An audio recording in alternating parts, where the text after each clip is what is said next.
السلام علیکم ورحمۃ اللہ وبرکاتہ۔ بسم اللہ الرحمن الرحیم۔ ہماری آج کی صورت کا نام سورہ عبس ہے۔ یہ 30ویں پارے کی تیسری صورت ہے۔ سورہ عبس کی جو ابتدائی آیات ہیں عبس و تولا، ان آیات کا شان نزول ہے۔ ان آیات کو سمجھنے کے لیے ان آیات کے بیک گراؤنڈ کو سمجھنا بہت ضروری ہے۔ اس کے بارے میں جو روایات آتی ہیں وہ یہ کہ ایک صحابی جن کا نام حضرت عبداللہ ابن مکتوم رضی اللہ تعالیٰ عنہ ہے، جن کے بارے میں آتا ہے کہ جو ان کی نسبت ابن مکتوم کی طرف کی گئی ہے یہ ان کی دادی تھی، اور یہ حضرت خدیجہ رضی اللہ تعالیٰ عنہا کے کزن تھے، اور یہ نابینا صحابی تھے۔ پھر دوسری طرف جن سرداران قریش کا نام آتا ہے ان میں امیہ بن خلف، عتبہ بن ربیعہ، ابو جہل، اور بعض روایت میں آتا ہے کہ ان کے بیٹے بھی ان کے ساتھ تھے، اور حضرت عباس رضی اللہ عنہ بھی اس گروپ میں شامل تھے۔ یہ بھی آپ صلی اللہ علیہ وآلہ وسلم کے پاس آئے تو نبی علیہ السلام نے جب ان سب کو اکٹھا بیک وقت اپنے پاس آتا دیکھا تو آپ نے یہ سمجھا کہ یہ ان کو دعوت دینے کا اور دین سمجھانے کا بہترین موقع ہے۔ اب سچویشن یہ تھی کہ آپ صلی اللہ علیہ وآلہ وسلم ان سرداروں کے ساتھ بات کر رہے تھے، دین کی دعوت دے رہے تھے۔ تو اتنے میں یہ نابینا صحابی جو ہیں وہ دوڑے دوڑے آتے ہیں اور آپ صلی اللہ علیہ وآلہ وسلم سے فرماتے ہیں، یا محمد صلی اللہ علیہ وآلہ وسلم علمنی بما علمک اللہ، کہ آپ کو اللہ پاک نے جو علم عطا کیا ہے اس میں سے مجھے بھی سکھائیے۔ آپ صلی اللہ علیہ وآلہ وسلم جو ہے متوجہ ہوتے ہیں سرداران قریش کی طرف، تو یہ صحابی جو ہیں 2-3 مرتبہ اپنی بات کو دہراتے ہیں۔ تو آپ کے بار بار اس انداز میں بات دہرانے سے آپ صلی اللہ علیہ وسلم کے چہرے مبارک پر کچھ ناخوشگواری کے اثرات آتے ہیں۔ تو اس پر سورہ عبس کی جو ہے ابتدائی آیات کا نزول ہوتا ہے، جس میں آپ صلی اللہ علیہ وآلہ وسلم کے لیے فرمایا جا رہا ہے عبسہ، کہ آپ کے چہرے کے اوپر ناگواری کے اثرات آئے، وتولا، اور آپ صلی اللہ علیہ وآلہ وسلم نے بے رخی کا انداز فرمایا۔ اب ہمیں اس شان نزول کو بھی سمجھنے کی ضرورت ہے تاکہ ہم آیات کو صحیح طریقے سے سمجھ سکیں۔ کیا ہمیں ایسا لگتا ہے کہ نبی پاک صلی اللہ علیہ وآلہ وسلم کے عمل میں کوئی غیر مناسب بات تھی جس کی وجہ سے یہ قرآن آیات نازل ہوئیں؟ تو ایسا ہرگز نہیں ہے، کیونکہ ہم یہ دیکھتے ہیں کہ قرآن بار بار نبی علیہ السلام کو یہ بات فرماتا ہے کہ نبی ان سے درگزر کیجئے، ان کے ساتھ نرمی کا رویہ اختیار کیجئے۔ اور پھر ہم یہ دیکھتے ہیں کہ قرآن ہی یہ بات کہتا ہے کہ نبی اگر آپ کی زبان سخت ہوتی یا آپ کا دل سخت ہوتا تو یہ لوگ کبھی بھی آپ کے ارد گرد اکٹھے نہ ہو سکتے۔ تو نبی علیہ السلام کی شفقت اور محبت سے جو ہے وہ دین پھیلا تھا، تو آپ علیہ السلام تو ان سرداروں کے ساتھ بڑی شفقت کا معاملہ فرما رہے تھے۔ اور پھر ہم یہ دیکھتے ہیں کہ قرآن پاک میں اللہ پاک موسیٰ علیہ السلام کو فرعون کے پاس بھیجتے ہیں۔ ایک نبی کو فرعون کے دربار میں بھیجا جا رہا ہے کہ آپ نے جا کے ان کو دعوت دینی ہے، اور پھر یہ بھی کہا جا رہا ہے کہ موسیٰ جب آپ فرعون سے بات کریں تو آپ نے بڑی نرمی کے ساتھ بات کرنی ہے۔ جو اس دنیا کا سب سے بڑا نافرمان ہے اس کے لیے یہ بات کہی جا رہی ہے کہ اسے نرمی اختیار کی جائے۔ تو نبیوں کو تو یہ ٹارگٹ دیا جاتا ہے کہ آپ لوگوں نے اس دنیا کے جو بڑے بڑے سرکش ہیں انہی کے پاس جانا ہے اور انہی تک دین پہنچانا ہے۔ تو پھر آپ علیہ السلام کا یہ عمل تو بالکل قرآن کی تعلیمات کے مطابق اور اللہ کے حکم کے مطابق تھا۔ اور پھر سب سے بڑی بات یہ کہ نبی علیہ السلام کی دعوت کس کے لیے دے رہے تھے؟ نبی علیہ السلام تو یہ دعوت اللہ تعالیٰ کے حکم سے ان کو دے رہے تھے۔ آپ علیہ السلام کی دعوت اپنی ذات کے لیے نہیں تھی، اپنے کسی فائدے کے لیے نہیں تھی، بلکہ یوں دیکھا جائے کہ آپ صلی اللہ علیہ وآلہ وسلم اکثر صحابہ کرام کی تکلیفوں کو دیکھ کے بہت زیادہ دکھی ہو جایا کرتے تھے۔ جیسے بعض جگہ پہ یہ بھی آتا ہے کہ صحابہ کرام کے اوپر جب تکلیف بہت زیادہ ہونے شروع ہو گئی تھیں تو کچھ صحابہ کرام کی زبان مبارک پہ یہ بات آ گئی تھی کہ اللہ کے نبی آپ ہمارے لیے آسانیوں کی دعا کیجیے۔ تو آپ علیہ السلام کے سامنے یہ سچویشن تھی، تو لازماً بات ہے نبی علیہ السلام کی نیت مبارکہ یہی تھی کہ اگر یہ بڑے سردار جو ہیں وہ ایمان لے کر آ جائیں تو غریب مسلمانوں کے لیے بہت زیادہ آسانیاں ہو جائیں گی۔ اور ہم یہ دیکھتے ہیں کہ اگر ایک ایلیٹ طبقہ جو ہے یا کوئی ایک بڑا بندہ کسی عہدے کے اوپر ہو، اگر وہ اسلام قبول کر لیتا ہے تو نیچے والوں پہ بہت اثرات ہوتے ہیں۔ جیسے شاہ قسطنطنیہ تھے، جب وہ مسلمان ہوئے تو نیچے ان کی ساری عوام جو ہے مسلمان ہوگی۔ تو بعض اوقات ایسا ہوتا ہے کسی با اثر انسان کا ایمان لے کر آ جانا بہت سارے لوگوں کے لیے نفع کا باعث بن جاتا ہے۔ تو آپ علیہ السلام کے سامنے یہی نظریہ جو تھا وہ درپیش تھا۔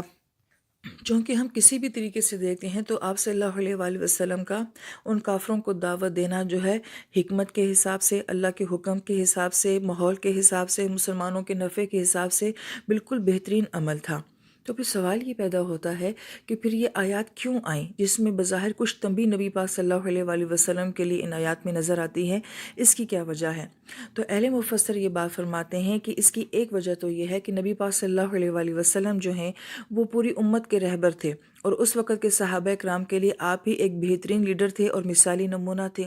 اور صحابہ کرام کو جو عشق آپ علیہ السلام کی ذات کے ساتھ تھا وہ آپ کی ایک ایک بات کو نوٹ کیا کرتے تھے۔ جن صحابہ کرام نے نبی علیہ السلام کے سفید بال مبارک کو بھی گنا ہو تو اندازہ لگائیے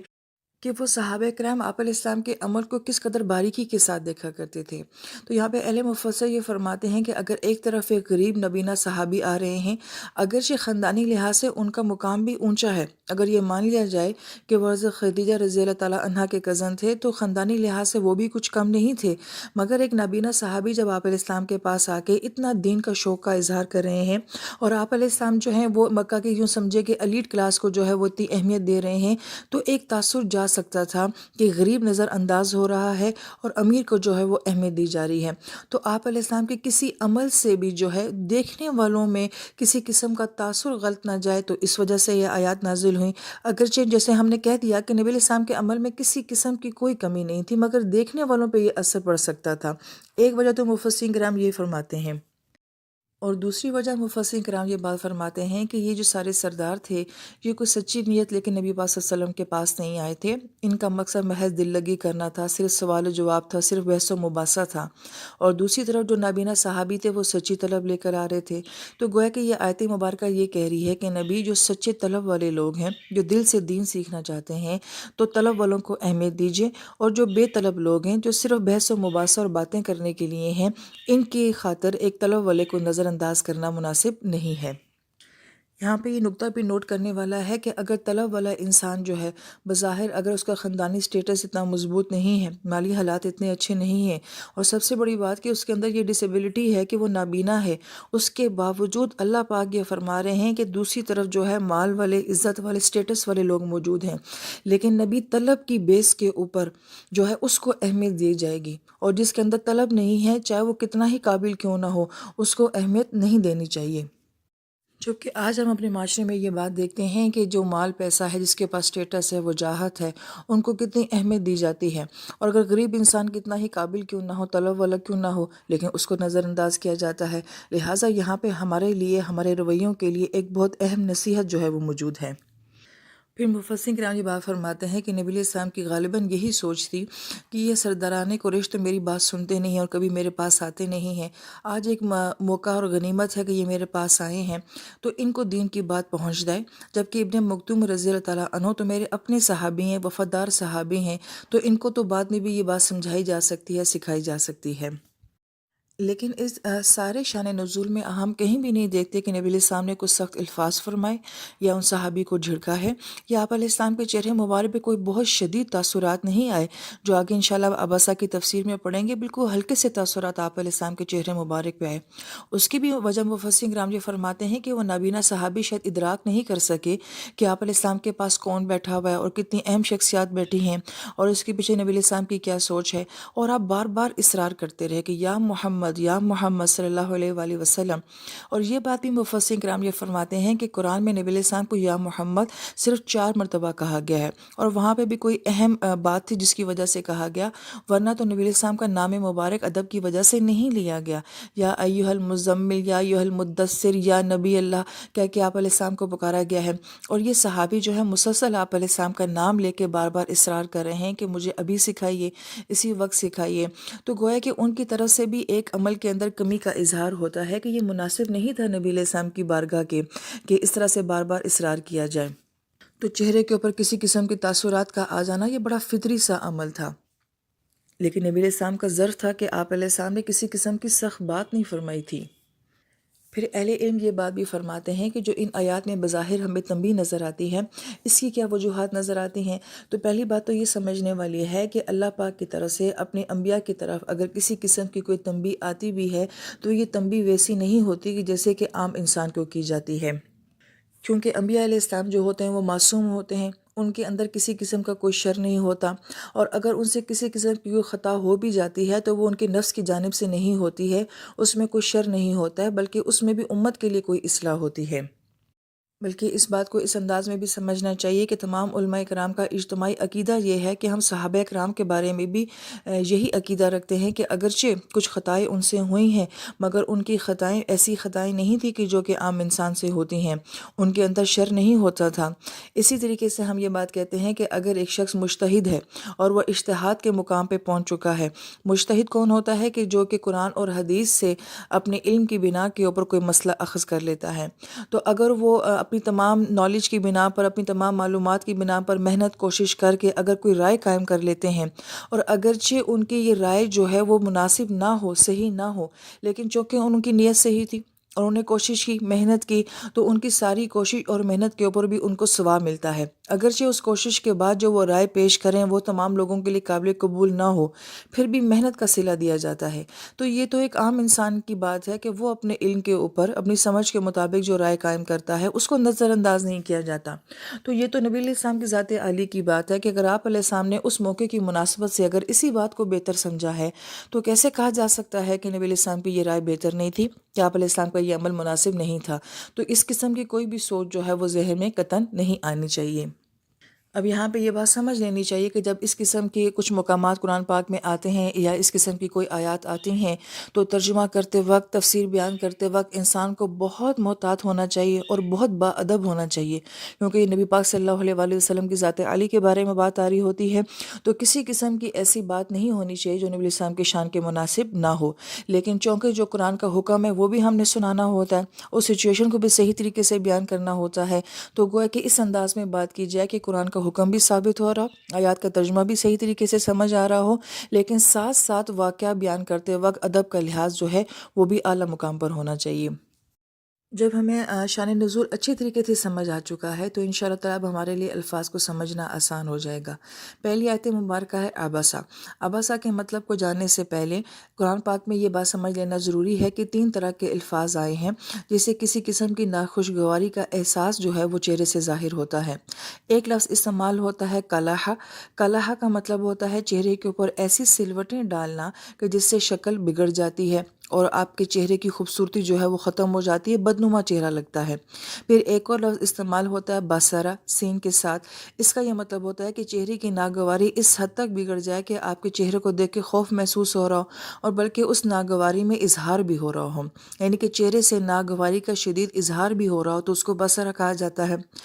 جبکہ ان کے مقابلے میں عبسہ کا لفظ جو آتا ہے اس کا مطلب ہوتا ہے دونوں آنکھوں کے درمیان میں ہلکا سا بل پڑ جانا، بس ہلکا سا بل جو دونوں آنکھوں کے درمیان میں ایک لائن سی بن جاتی ہے اس کو عبسہ کہا جاتا ہے۔ نبی پاک صلی اللہ علیہ وآلہ وسلم کے مبارک چہرے پر بس اس قدر ہلکا سا آپ کے ماتھے مبارک پہ بل پڑا تھا جس کا اظہار عبسہ کے ساتھ کیا گیا، یعنی کہ سب سے مائنر درجے کا جو چہرے کے اوپر ایک رویہ یا ایک تاثر آتا ہے وہ آپ علیہ السلام کے مبارک چہرے پہ ظاہر ہوا۔ تو ہم اس آیت مبارکہ کا ترجمہ یہ کرتے ہیں کہ آپ علیہ السلام نے ناخوشگواری کا اظہار فرمایا۔ اگرچہ آپ کو اس کی کتابوں میں ترجمے اور بھی بہت سارے مل جائیں گے، لیکن جتنا ادب کے دائرے میں رہ کے ہم کر سکتے ہیں تو ہم یہ ترجمہ کرتے ہیں۔ دوسرا لفظ آتا ہے تولا کا۔ یہاں پر بھی یہ سمجھ لیجئے کہ قرآن پاک میں 3 طرح کے الفاظ آتے ہیں جس میں کسی معاملے سے اعراض کیا جائے۔ ایک لفظ تو عارضہ ہی ہوتا ہے، اس کا مطلب ہوتا ہے سامنے سے ہٹ جانا، منہ کا پھیر لینا۔ ایک دوسرا لفظ استعمال ہوتا ہے جسے صدفہ کہا جاتا ہے، یہ سواد کے ساتھ ہوتا ہے۔ یہ اونٹ کی ٹانگوں کے اندر جو کجی اور جو ٹیڑھا پن ہوتا ہے اس کو بھی صدفہ کہا جاتا ہے۔ موتی جس سیپ کے اندر بند ہوتا ہے اس سیپ کو بھی صدفہ کہا جاتا ہے۔ پہاڑ کا جو سخت کنارہ ہوتا ہے اس کو بھی صدفہ کہا جاتا ہے۔ تو جب کسی سے اعراض کیا جاتا ہے یا بیزاری کا اظہار کیا جاتا ہے تو قرآن پاک میں صدفہ کا لفظ بھی استعمال کیا جاتا ہے۔ ان دونوں کے مقابلے میں یہاں پہ تولا کا لفظ استعمال ہوا ہے۔ تولا کے بھی 3 معنی ہوتے ہیں۔ ایک مطلب یہ ہوتا ہے کہ دوستانہ تعلق میں کچھ کمی کر دینا، دوسرا معنی ہوتا ہے حکومت کرنا، تیسرا معنی ہوتا ہے محبت کرنا۔ یہاں پہ جو معنی استعمال ہوا ہے وہ یہ ہے کہ رویے میں کچھ دوستی کا تعلق کم کر دینا۔ اہل علم یہ بات فرماتے ہیں کہ عبسہ و تولا یہ دونوں صیغے جو ہیں یہ ماضی کے ہیں اور غائب کے صیغے ہیں،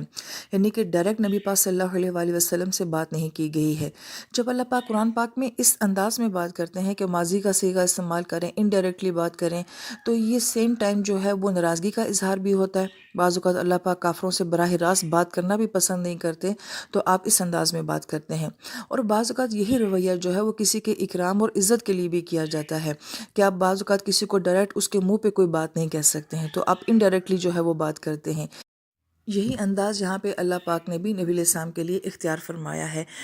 کہ انہوں نے ناخوشگواری کا اظہار فرمایا، ڈائریکٹ بات نہیں کی۔ بعض اہل علم یہ کہتے ہیں شاید اس کی وجہ یہ بھی ہے کہ اللہ پاک کی طرف سے اتنی سی تنبیہ کا بھی براہ راست آنا شاید نبی علیہ السلام کے لیے تحمل کرنا بہت مشکل ہو جاتا۔ ہم بھی دیکھتے ہیں کہ جہاں بہت محبت کا تعلق ہوتا ہے، بہت چاہت کا تعلق ہوتا ہے، وہاں آپ سامنے والے کی ذرا سی بھی بے رخی جو ہے یا تنبیہ جو ہے وہ برداشت نہیں کرتے۔ یہ ہم انسانوں کا معاملہ ہے،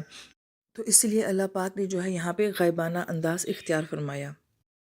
پھر آیت نمبر 3 میں آتا ہے انجاءہ الاعمیٰ کہ آپ صلی اللہ علیہ وآلہ وسلم کے پاس ایک نابینا صحابی آئے۔ یہاں پہ لفظ جاء استعمال کیا گیا ہے، یہ قرآن پاک میں بہت جگہ پر آتا ہے۔ اس لفظ کو سمجھ لینا بہت ضروری ہے۔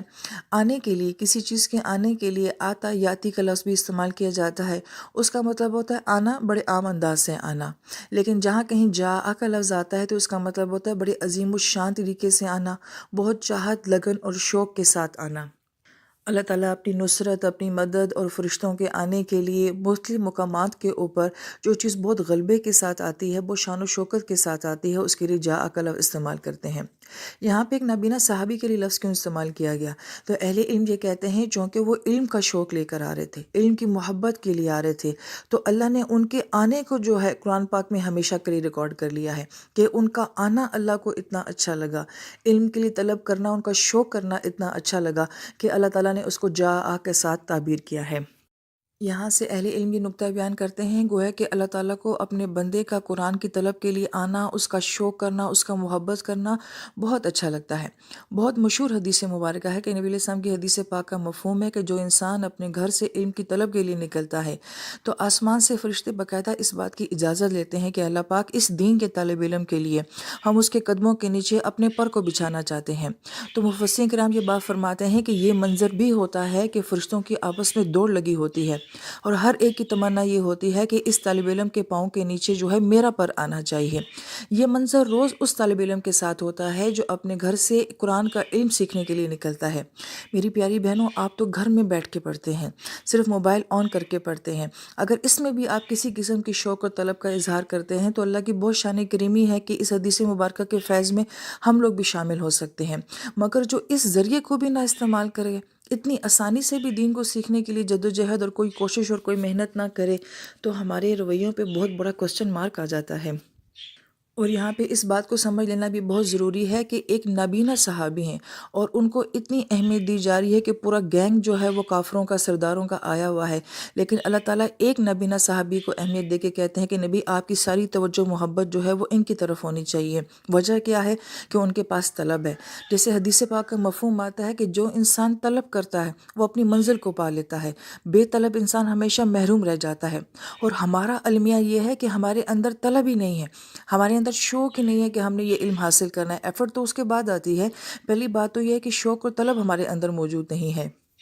میں یہاں پہ تھوڑا سا اپنا ایک ہلکا سا گلہ بھی ریکارڈ کروا دوں کہ بہت ساری بہنیں اب یہ کہتی ہیں کہ ہم نے تفسیر نہیں کرنی، ہم نے ترجمہ نہیں کرنا، ہم نے صرف تجوید کرنی ہے۔ اگرچہ میں کسی کو کوئی جواب نہیں دیتی ہوں کہ ٹھیک ہے، ہر انسان کی اپنی مرضی ہے، وہ جیسا کرے جو کرے، لیکن تعجب بھی بہرحال بہت ہوتا ہے کہ اتنی آسانی سے دین مل رہا ہے مگر اس کے لیے بھی جذبہ اور شوق نہیں ہو رہا۔ بہرحال پھر یہاں پہ عامہ کا لفظ آتا ہے، عامہ نابینا، تو گویا کہ اللہ پاک معاشرے کے ان لوگوں کا تذکرہ اپنے قرآن میں کر رہے ہیں جنہیں ہمارا معاشرہ جو ہے ڈسیبل کہہ دیتا ہے یا کم تر مخلوق سمجھتا ہے، جنہیں ہم اپنے ٹیبل پہ بٹھانا پسند نہیں کرتے کہ جو ان کے کھانے کا انداز ایسا ہے کہ دوسرے انسان کو گھن آتی ہے، جنہیں ہم اپنے ساتھ اپنی محفلوں میں، اپنی تفریح میں لے کے نہیں جاتے کہ ان کو سنبھالنا پڑے گا، ان کی ویل چیئر کون سنبھالے گا، انہیں ہاتھ پکڑ پکڑ کے کون چلائے گا، جنہیں ہم اپنے معاشرے میں بوجھ سمجھتے ہیں۔ اگر خدا نہ خواستہ کسی کے ہاں ایسا بچہ پیدا ہو جائے جو کہ نابینا ہو یا اس میں کسی اور قسم کی ڈسیبلٹی ہو تو ہم اسے بہت بڑی بد نصیبی سمجھ لیتے ہیں اور بہت بڑا بوجھ سمجھ لیتے ہیں، لیکن قرآن تو ایک نابینا انسان کا ذکر بہت عظیم الشان انداز میں کر رہا ہے، جاء کا لفظ لے کے آ رہا ہے، نبی علیہ السلام کی توجہ کو ان کی طرف مبذول کرایا جا رہا ہے، اور اس ایک ہی وجہ سے جو ہے اتنے بڑے عزت دار سو کالڈ قسم کے لوگوں کو جو ہے وہ نظر انداز کیا جا رہا ہے۔ قرآن تو کسی قسم کا ترس نہیں کھا رہا اس نابینا صحابی کے اوپر، بلکہ تو ان کی تو شان بتائی جا رہی ہے، ان کے عمل کو تو بہت اچھے انداز میں سراہا جا رہا ہے۔ لہٰذا جس کے اندر یہ ڈسیبلٹی ہوتی ہے وہ بھی اپنے آپ کو قابل تر سمجھتا ہے، محروم سمجھتا ہے، اور جس گھر میں کوئی ایسا فرد ہو تو اس کے جو متعلق لوگ ہوتے ہیں وہ بھی اس کو ایک بہت بڑا بوجھ سمجھتے ہیں، جبکہ قرآن ایسے لوگوں کو بوجھ کہہ ہی نہیں رہا ہے۔ کیونکہ اللہ پاک نے جب ان لوگوں سے کوئی ایک صلاحیت چھینی ہوئی ہوتی ہے تو اللہ پاک نے ان کو کوئی دوسری صلاحیت اتنی زیادہ دی ہوتی ہے کہ ان کی یہ کمی کی تلافی بڑے زبردست انداز میں پوری ہو جاتی ہے۔ اب یہ ہمارا کام ہوتا ہے کہ ایسے لوگوں کی ایسی صلاحیتوں کا سر عام لے کر آنا۔ آپ ذرا جا کے نیٹ پہ سرچ کیجئے، اور وہ لوگ جو ڈس ایبل ہیں ان لوگوں نے زندگی میں وہ کام کر کے دکھائے ہیں کہ جو کہ دیکھنے، سننے، چلنے اور دوڑنے والے لوگ نہیں کر سکے۔ اس کا مطلب ہے کہ اللہ پاک کی طرف سے اگر کوئی کمی انسان کے اندر ہوتی ہے تو اس میں بالکل اپنے اوپر ترس کھانے کی ضرورت نہیں ہے، نہ ماں باپ کو اپنی اولادوں کے اوپر ترس کھانے کی ضرورت ہے۔ ان کی دوسری خوبی کو تلاش کرے جو اللہ پاک نے اس کے متبادل ان کو دی ہوئی ہے، اور انہیں بھی معاشرے کا ایسا ہی کامیاب فرد بنائیں کہ جیسے کہ باقی لوگ ہیں۔ پھر یہی وہ صحابی ہیں، جب نبی علیہ السلام کے پاس یہ صحابی آیا کرتے تھے تو نبی علیہ السلام ان کا اتنا اکرام فرمایا کرتے تھے کہ کھڑے ہو کے ان کا استقبال فرماتے تھے۔ بعض روایت میں تو آتا ہے کہ آپ اپنی چادر مبارک بچھا کے جو ہے ان کو اس کے اوپر بٹھایا کرتے تھے کہ یہ وہ شخص ہے جس کی وجہ سے میرے اللہ نے مجھ پہ عطا فرمایا۔ یہ نبی علیہ السلام کے الفاظ مبارک ہیں۔ یہاں پہ یہ نقطہ اہل علم یہ بیان کرتے ہیں کہ اگر نبی علیہ السلام جیسی ذات عالی کو اللہ پاک کی طرف سے تنبیہ آتی ہے ایک نابینا صحابی کے بارے میں، تو کیا اللہ تعالیٰ ہم سے اس بات کا سوال نہیں کریں گے کہ خدا نہ خواستہ بعض اوقات ماں باپ بھی اپنی اولاد سے تنگ پڑ جاتے ہیں، یا ہمارے خاندان میں ہمارے ماں باپ بعض اوقات ضعیف ہو جاتے ہیں، یا ان میں کسی قسم کی ڈسیبلٹی آ جاتی ہے تو ہم ان سے تنگ پڑ جاتے ہیں، تو کیا یہ تنبیہ ہمارے ساتھ نہیں ہوگی؟ کیا یہ سوال ہمارے ساتھ نہیں کیا جائے گا؟ پھر یہاں پر اہل علم ایک اور نقطہ بھی بیان کرتے ہیں کہ ہم اکثر دیتے ہیں کہ اس قسم کے لوگ جو ہوتے ہیں وہ بہت زیادہ اونچا بولتے ہیں، یا بہت جلدی غصے میں آ جاتے ہیں، یا بات بات کے اوپر وہ ضد بھی بہت کرتے ہیں۔ اس کی وجہ کیا ہوتی ہے؟ کیونکہ معاشرہ ان کو نظر انداز کر رہا ہوتا ہے، پھر وہ اپنی اہمیت جتانے کے لیے، بتانے کے لیے، یا اپنے اندر کی اس کمی کا احساس دلانے کے لیے یہ سارے رویے جو ہے وہ اختیار کرتے ہیں۔ تو اس سے پہلے کہ ہمارے رویوں سے انہیں کسی قسم کی کمی کا احساس ہو، تو ایسے لوگوں کو بہت اہمیت دینی چاہیے۔ یہاں پہ مجھے بڑی پیاری بات لگی بعض اہل علم کی، وہ یہ کہتے ہیں کہ قرآن پاک میں آپ کو کوئی ایسا موضوع نہیں جو دنیا میں ڈسکس کیا جاتا ہو اور قرآن پاک میں آپ کو اس کا حوالہ نہ ملتا ہو۔ ہم بہت ساری NGOs دیکھتے ہیں، بہت سارے ادارے دیکھتے ہیں، بہت اچھا وہ کام کر رہے ہیں، اس میں کوئی شک نہیں ہے، مگر قرآن تو ہماری بہت ابتدائی دنیا میں ہی، یعنی کہ مکی دور کی یہ صورت مبارکہ ہے، اس وقت میں ہی اللہ پاک جو ہے ہماری اس انداز میں تربیت فرما رہے ہیں کہ اپنے معاشرے کے ان لوگوں کو بھی ساتھ لے کر چلنا ہے۔ اور پھر آگے جا کے انشاءاللہ تفسیر میں پڑھیں گے کہ یہی وہ صحابی ہے جو جہاد کرتے کرتے شہید ہوئے، اور نبی علیہ السلام جب کبھی مدینہ شریف سے روانہ ہوتے تھے کسی غزوے کے لیے تو پیچھے نائب انہی صحابی کو بنا کر جایا کرتے تھے۔ 2 مرتبہ روایت میں آتا ہے کہ مدینہ شریف میں انہی کو جو ہے نگران بنا کے نبی علیہ السلام باہر تشریف لے کر گئے۔ اب اس واقعے سے بھی اہل علم کیا بات فرماتے ہیں کہ نبی علیہ السلام کا اعتماد کہ ایک نابینا صحابی کے حوالے پورے شہر کی نگرانی کر دی، کہ ان کو اعتماد دینا چاہیے، کانفیڈنس دینا چاہیے کہ آپ لوگ یہ کام کر سکتے ہیں اور احسن طریقے سے کر سکتے ہیں۔ اور پھر یہی وہ صحابی ہیں کہ نابینا ہو جانے کے باوجود بھی آپ جنگ میں شرکت کرتے ہیں اور آپ شہادت کی موت لیتے ہیں، سبحان اللہ۔ یہاں پر ضمناً ان صحابی کا واقعہ بھی جو کہ معذور تھے، جن کی ایک ٹانگ نہیں تھی، تو انہوں نے کہا کہ اللہ کے نبی میں نے بھی جنگ لڑنی ہے، میں نے بھی جہاد کرنا ہے۔ تو آپ علیہ السلام نے فرمایا کہ آپ معذور ہیں۔ کہا کہ اللہ کے نبی مجھے اجازت دے دیجئے کہ میں ایک ٹانگ سے بھی اللہ کی راہ میں لڑنا چاہتا ہوں۔ پھر جب وہ صحابی شہید ہوئے تو نبی علیہ السلام نے فرمایا کہ میں اپنی آنکھوں سے دیکھ رہا ہوں کہ وہ اپنی ایک ٹانگ کے ساتھ جنت میں داخل ہو رہا ہے۔ ہم تو اپنی ذاتی ایکسپیرینسز میں بھی یہ بات دیکھتے ہیں کہ بعض اوقات ہم کسی قسم کی کوئی دینی مجلس منعقد کرواتے ہیں تو ہمارا ٹارگٹ خود ایسے لوگ ہوتے ہیں جو پڑھے لکھے ہوں، سمجھدار ہوں، اور غالباً اس میں ہماری نیت بھی یہی ہوتی ہے کہ جو جتنا پڑھا لکھا انسان ہوگا وہ دین کا کام اتنے اچھے طریقے سے کر سکے گا، دین کو سمجھے گا اچھے طریقے سے، اس کو کام کرنے کے انداز بڑے اچھے طریقے سے آتے ہوں گے، تو ہم لوگ ان کو اہمیت دیتے ہیں۔ لیکن واللہ وہ لوگ توجہ بھی نہیں کرتے، ہم ان کے لیے اسپیشلی آگے جگہ بھی چھوڑتے ہیں کہ یہ لوگ آگے آگے بیٹھیں، فوکس ہوں، ان کے اوپر ان کو اہمیت دی جائے تاکہ یہ لوگ دین کی طرف مائل ہو سکیں۔ لیکن ہم یہ دیکھتے ہیں کہ سادہ مزاج لوگ جو ہیں، بلکہ دیہاتی لوگ جو ہیں، وہ عورتیں جنہیں بعض اوقات ہماری زبان نہیں بھی سمجھ آ رہی ہوتی ہے، وہ درس سے بھی آدھا گھنٹہ پہلے آگے جو ہے وہ بیٹھ جاتے ہیں، طلبہ والے آگے آ جاتے ہیں، اور جنہیں ہم قابل سمجھتے ہیں شاید وہ اللہ کے نزدیک قابل نہیں ہوتے، اور جنہیں ہم کچھ اہمیت نہیں دے رہے ہوتے وہ اللہ کے نزدیک شاید بہت اہمیت والے ہوتے ہیں۔ لہٰذا خوش نصیب انسان تو پھر وہ ہوا نا جو لوگوں کی نظر میں بھی قابل ہو اور اللہ کی نظر میں بھی قابل ہو۔ لہٰذا طلب ایک بہت بڑی نعمت ہے، یہ اللہ پاک سے مانگنا چاہیے کہ اللہ پاک ہمیں ہر خیر کی، ہر نیکی کی، ہر پیارے علم کی ہمیں طلب نصیب فرمائے۔ اور جیسے اہل علم یہ کہتے ہیں کہ بے طلبی ایک بہت بڑی لعنت ہے، تو اللہ پاک اس چیز سے ہمیں بچائے کہ ایسا نہ ہو کہ ہمیں کسی خیر، کسی اچھائی کی طلب بھی نہ ہو۔